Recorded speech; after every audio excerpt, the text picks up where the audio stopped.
Competent readers can recognize when the text does not make sense because they have misread a word and can correct their mistake. Teach students to monitor their understanding as they read and correct word reading errors when they occur. These strategies can be integrated with word reading and fluency instruction. All right, friends, we are going to do a lesson today when we practice making sure that when we read, it makes sense. It has to look right, but it also has to make sense. And there's a question that might help you if you're reading. You can ask yourself, did that make sense? And if the answer is no, you need to go back and try to fix it so it can make sense. Okay? We're going to do a game called Fix It to practice.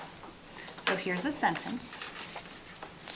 And if I read this sentence, and I read, the bus stepped at the corner, does it make sense? No.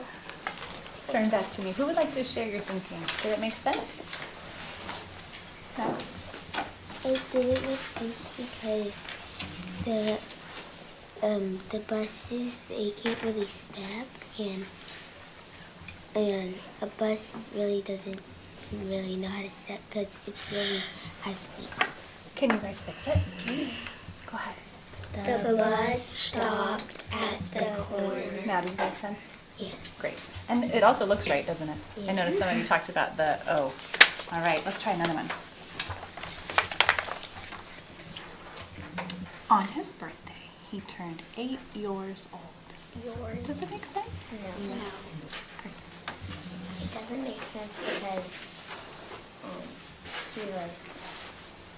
it would have to be changed to a OU instead of an EA. So it also doesn't look right to you. But does it make sense to say on his birthday he turned 8 years old? No. Why doesn't it make sense? Because years and yours just doesn't sound the same. Great. Can you guys fix it? On his birthday, he turned 8 years old. Now, does it make sense? Yep. All right. So now you're going to practice this on a text that's a 3rd grade text. So it's called The Big Hike. And in this story, Tamara is so excited to go hiking with her family and her brother James. When you're reading, you're going to read in your head. But when I lean over, I'm going to start with Madison. I'm going to ask her just to read out loud so I can hear her. And then if you make a mistake, I'll ask you, does that make sense? And we'll work together to see if you can fix it. Okay? All right. Today, Tamara was wide awake and excited. Today, her family... All right, sweet friend, right here you said, Tamara was wide awake and exit. Does that make sense? All right. Can you fix it? Yes. All right, you want to reread and see fix it?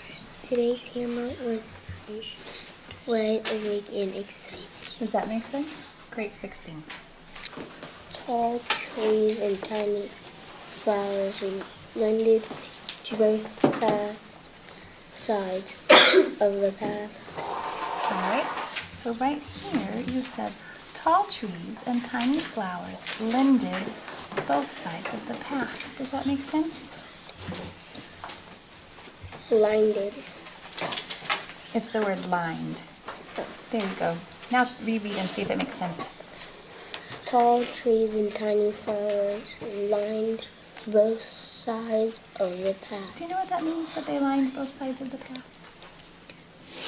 So if there's a path like this, and you can walk on the path, here on both sides are trees and flowers, and they're in a line beside the path, and that's what lined means, okay? That'll help it make sense. All right, great job. There were trees with long, dropping leaves that Tamara had never seen before. Okay, right here you said there were trees with long draping leaves that Tamara had never seen before. Does that make sense? You know the tricky word? Which is the tricky word, do you think? There were trees with long draping leaves that Tamara had never seen before. Okay, want to try it again? There were trees with long drooping leaves that Tamara had never seen before. I want you to reread. You start at the beginning, reread. So I'm thinking this might be a word that you're not familiar with, so it's hard to make it make sense. So this vowel is going to be long A, and it's going to be the word draping. And so what draping means is the leaves are draping like drapes or like curtains, like they're falling down and covering. Okay, you want to try it again? There were trees with long draping leaves that Tamara had never seen before. So now that makes sense to me. I know it's an unfamiliar word for you. Okay, great job. Keep going.